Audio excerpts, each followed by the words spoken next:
बच्चे घर के बाद कहीं सुरक्षित महसूस करते हैं तो वो होता है स्कूल। लेकिन आज की जो कहानी है उसमें एक प्रिंसिपल एक 8वीं क्लास की छात्रा को प्रेग्नेंट कर देता है। जब ये बात धीरे-धीरे पूरे गाँव में फैलती है, पूरे गाँव को पता चलती है तो किसी को अपने कानों पर विश्वास नहीं होता है, भरोसा नहीं होता है। नमस्कार, आदाब, सत श्री अकाल, मैं आकाश केसरी। आज की जो सच्ची घटना है वो बिहार राज्य के अररिया जिले की है।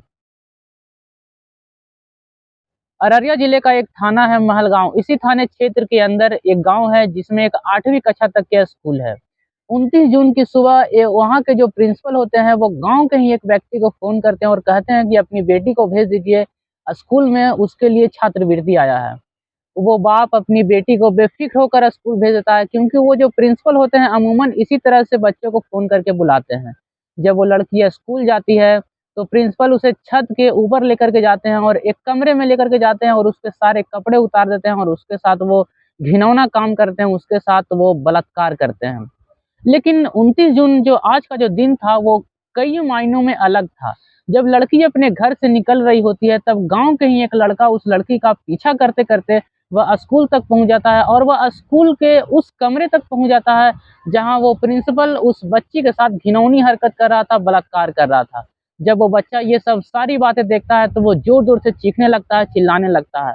तभी धीरे-धीरे देखते ही देखते सैकड़ों की संख्या में वहाँ पर भीड़ जमा हो जाती है।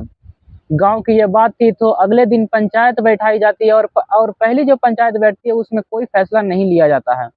तब तक ये जो बात थी वो पूरे प्रदेश में फैल जाती है और जो पास के थाना होता है महलगाँव वहाँ तक फैल जाती है। जब ये खबर महलगाँव थाने तक जाती है तो वहाँ वहाँ के जो थाना अध्यक्ष होते हैं वो इस गाँव में आते हैं और पूरी जो घटनाक्रम होता है उसका जायज़ा लेते हैं। सबसे पहले जो लड़की का पिता होता है थाने में मुकदमा दर्ज करवाता है। उसके बाद जो थानाध्यक्ष होते हैं वो उस लड़की को मेडिकल परीक्षण के लिए भेजते हैं। लेकिन जो मेडिकल परीक्षण में जो आता है उसे उसे सुनकर सब हैरान हो जाते हैं, परेशान हो जाते हैं। दरअसल मेडिकल रिपोर्ट के अनुसार वो बच्ची 2 महीने की प्रेग्नेंट हो गई थी।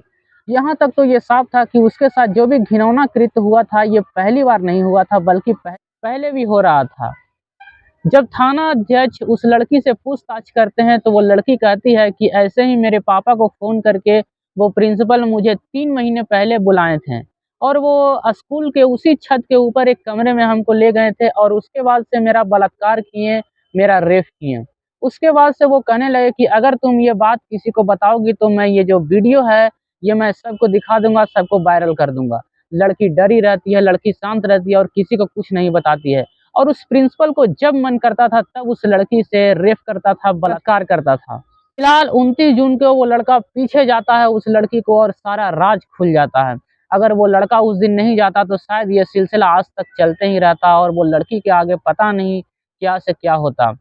फिलहाल इस घटना के बारे में आप अपनी क्या राय रखते हैं वो कमेंट बॉक्स में ज़रूर बताइएगा। इस कहानी को बताने का मकसद आपको सतर्क करना है, सतर्क रहें, सुरक्षित रहें। हम मिलते हैं कल शाम को ठीक इसी समय पर यानी कि 5 बजे। जय हिंद, जय भारत।